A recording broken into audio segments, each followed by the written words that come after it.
In a massive country like Nigeria with a lot of security challenges, it is not all AK-47 rifles seen with security forces that are imported. Some are actually made in Nigeria. Yes, you heard that right. Originally designed and crafted within the country.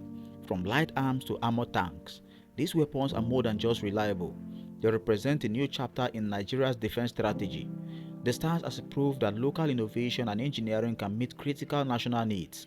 In this video, we will take you inside the world of Nigerian-made firearms and ammunitions, uncovering how these creations are reshaping the nation's approach to security and self-reliance. If you love this kind of content, do well to subscribe, turn on post notification, like, share, and drop your honest comment. Thank you.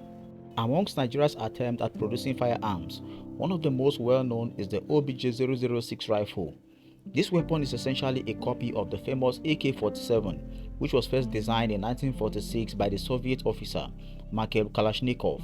The AK-47 went into trials in 1947 and full production started in 1948. The Nigerian version OBJ-006 is built on the same design, firing the same 7.62 by 39mm ammunition, and it is valued for its simplicity, durability, and effectiveness in difficult environments. Another locally made firearm in Nigeria is the NRO Light Automatic Rifle, also known as LARO. This weapon is Nigeria's own version of the Soviet Dektyarov light machine gun. It fires the same 7.62 by 39mm cartridge, which is also used in the AK-47 rifles, making it easy to supply ammunition for both weapons.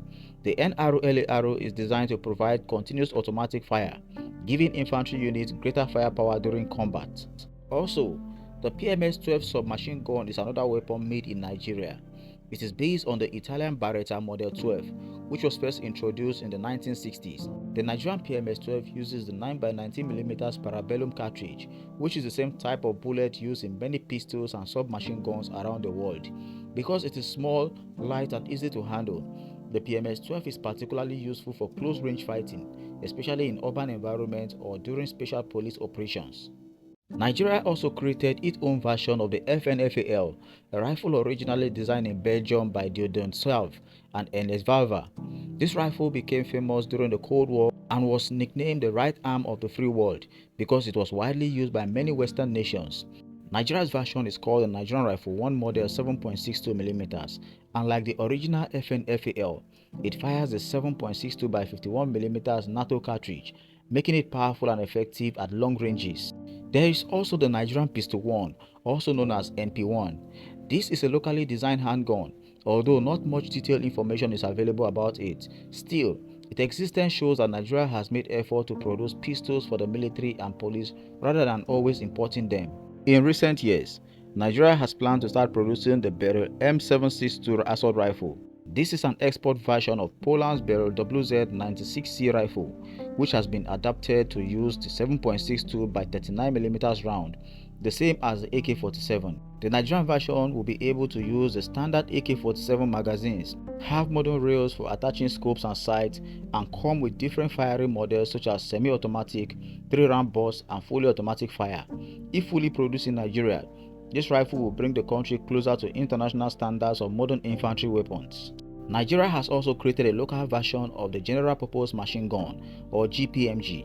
The Nigerian General Purpose Machine Gun is modeled after the German MG34, which was first designed in the 1930s. Like the MG34, Nigeria's version is an air-cooled, belt-fed, fully automatic weapon. It can be used as a light machine gun when carried by a soldier with a bipod, or as a medium machine gun when mounted on a tripod for heavier fire support. Aside from rifles and machine guns, Nigeria has also developed heavier weapons. The Nigerian-made rocket-propelled grenade launcher, or RPG, is a reloaded shoulder-fired weapon effective against tanks, bunkers, low-flying helicopters, drones, and even groups of enemy soldiers.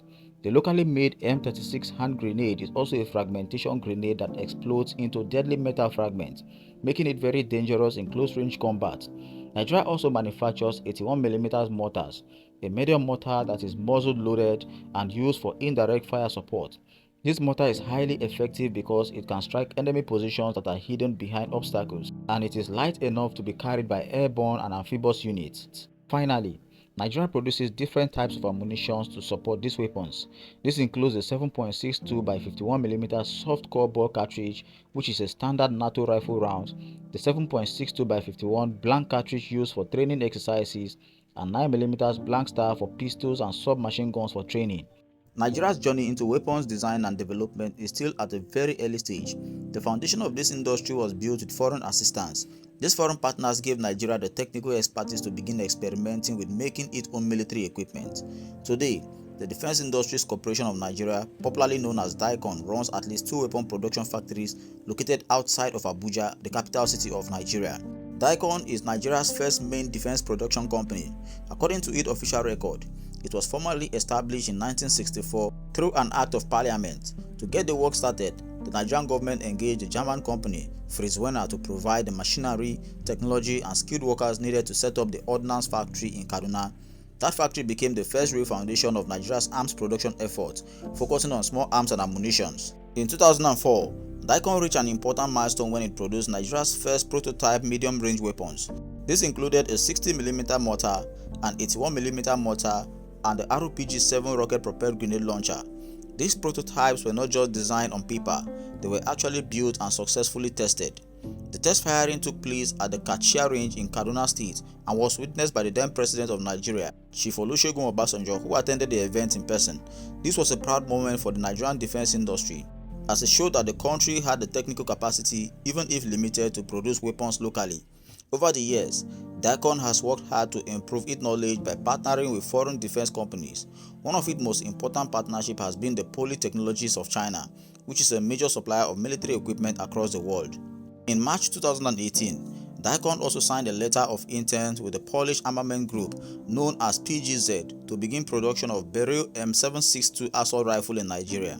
This was not just about buying rifles but also about technology transfer, which meant Nigerian engineers and technicians would be trained to produce, assemble, and maintain these weapons without depending completely on outside countries. The war against Boko Haram terrorists in Nigeria has revealed how dangerous it is for a country not to have a strong local weapon industry.